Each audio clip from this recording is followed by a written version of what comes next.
This past winter, millions of pensioners across the UK have grappled with a chilling reality.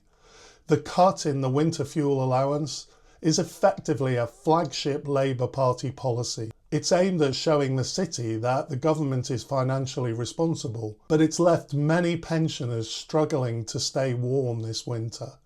Previously, the winter fuel payment was a universal benefit available to all pensioners regardless of their financial situation and regardless of whether they were receiving any other benefits. However, the policy has now been restructured to be means tested, which in itself isn't necessarily unreasonable. However, the way in which it's being implemented is to restrict eligibility for the fuel payment to those on specific benefits. While this change does save the government £1.4 billion annually, it also raises significant issues. First, an estimated 700,000 pensioner households who are eligible for these specific benefits are not claiming them, often due to a lack of awareness or the complexity of the claims process. The universality of the Winter Fuel Allowance meant that they were automatically receiving it, but these 700,000 pensioners have lost the benefit now, even though they're entitled to it. The second issue is that those just above the threshold for receiving benefits, who are still living on very low incomes, miss out entirely. This leaves a large segment of pensioners struggling to make ends meet, with little to no support to combat rising energy costs. The impact of these cuts, the cold reality, is already evident.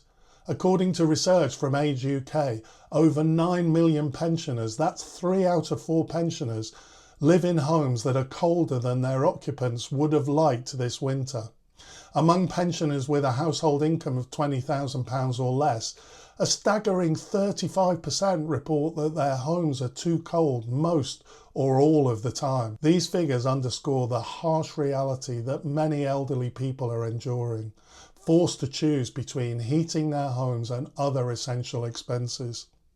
While the government justifies the cuts by citing fiscal prudence, there doesn't seem to be fiscal prudence when it comes to defence spending.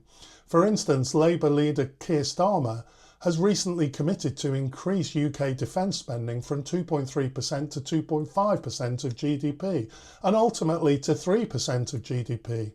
The government says that it's going to spend an additional £13 billion annually. The stark contrast between the £1.4 billion saved from pensioners and the significant investment in defence raises massive ethical questions.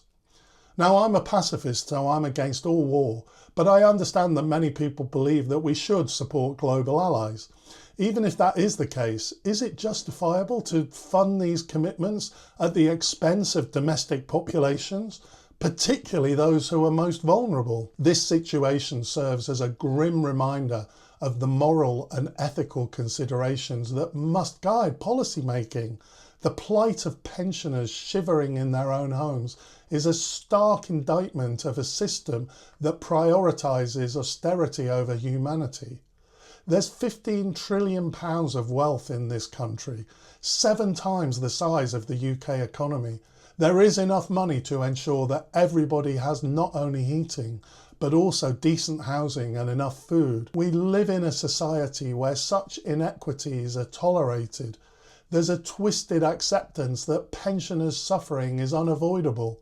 It's imperative to challenge these decisions, demand better, and advocate for policies that protect and uplift the most vulnerable among us. Only through radical change can we hope to build a more compassionate and equitable future. If you got something from this video, please consider liking and subscribing. Thanks for watching, and I'll see you next time.